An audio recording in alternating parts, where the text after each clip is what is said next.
বিসমিল্লাহির রহমানির রহিম।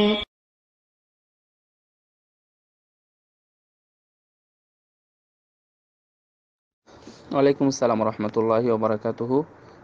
মনির ভাই সিঙ্গাপুর থেকে জানতে চেয়েছেন যে ফজরের সালাতে ইমাম সাহেব কি দেখে দেখে কেরাত করতে পারবেন? সুন্দর প্রশ্ন।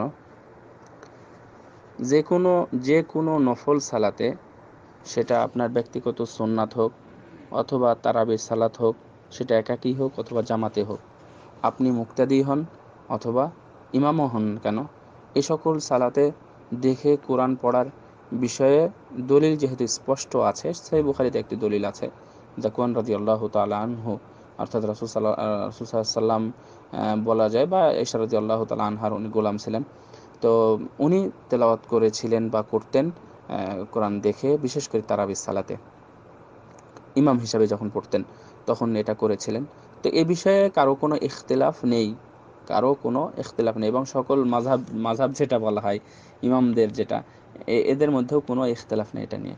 তো ইখতিলাফ শুধুমাত্র ফরজ সালাত নিয়ে আপনি যে প্রশ্নটা করেছেন, অর্থাৎ ফজরের সালাতে। তো সরাসরি আপনি যে প্রশ্নটা করেছেন, এই প্রশ্নটাই শেখ বিন বাজ রহিমাহুল্লাহকে করা হয়েছিল। তখন উনি প্রথমে বলেছেন যে ইয়াজুজ, এটা জায়েজ, কিন্তু তারপরে এমন কথা বলেছেন যে আসলে না পড়া উচিত না। কারণ একজন ইমামের যে যোগ্যতা থাকতে হবে, সেই যোগ্যতার একটি অংশ হলো তার কোরআন মুখস্থ থাকতে হবে, অন্তত মানে মুফাসসাল, সূরাল কিসার মুফাসসাল যেটা, এইগুলো মুখস্থ থাকা উচিত, আবশ্যক।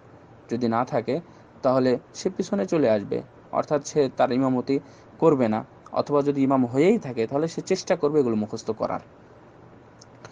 আর ফজরের সালাত সম্পর্কে ফজর বলতে ফরজ, অর্থাৎ ফরজ নামাজ। তো ফরজ সালাত সম্পর্কে এটা যেটা বললাম বিন বাজের, এটা কিন্তু ফজর সালাতের কাহিনী। আর ইমাম আহমদ বিন হাম্বল রাহিমাহুল্লাহকে প্রশ্ন করা হয়েছিল, উনি বলছিলেন যে কেউ যদি সালাতে দেখে দেখে কোরআন পড়ে তাহলে সমস্যা নেই। তখন উনি বলছেন যে ওনার ছাত্ররা জিজ্ঞাসা করেছে, তাহলে ফজরেও কি, ফরজ সালাতেও কি পড়া যাবে? তখন বলছে লা লা আসমাউ হাদা। তো বলছে না না না, আমি এমনটা শুনিনি। ইমাম আহমদ বিন হাম্বল বলছেন যে না, ফরজ সালাতে পড়া যাবে, অর্থাৎ মাগরিব, ইশা, ফজর বা জোহর, আসর ইত্যাদিতে দেখে দেখে কোরআন পড়া যাবে, এটা আমি জানি না, অর্থাৎ উনিও না করেছেন।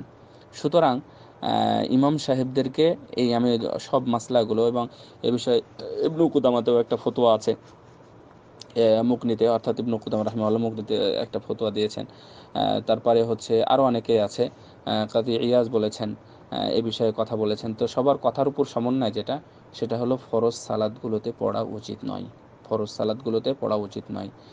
একান্তই কেউ যদি ইমাম বনে যায় আর যদি তার কোরআন মুখস্থ না থাকে, তাহলে সে যদি পড়ে তাহলে তার সালাত বাতিল হবে না, তবে এটা সুন্দর নয়।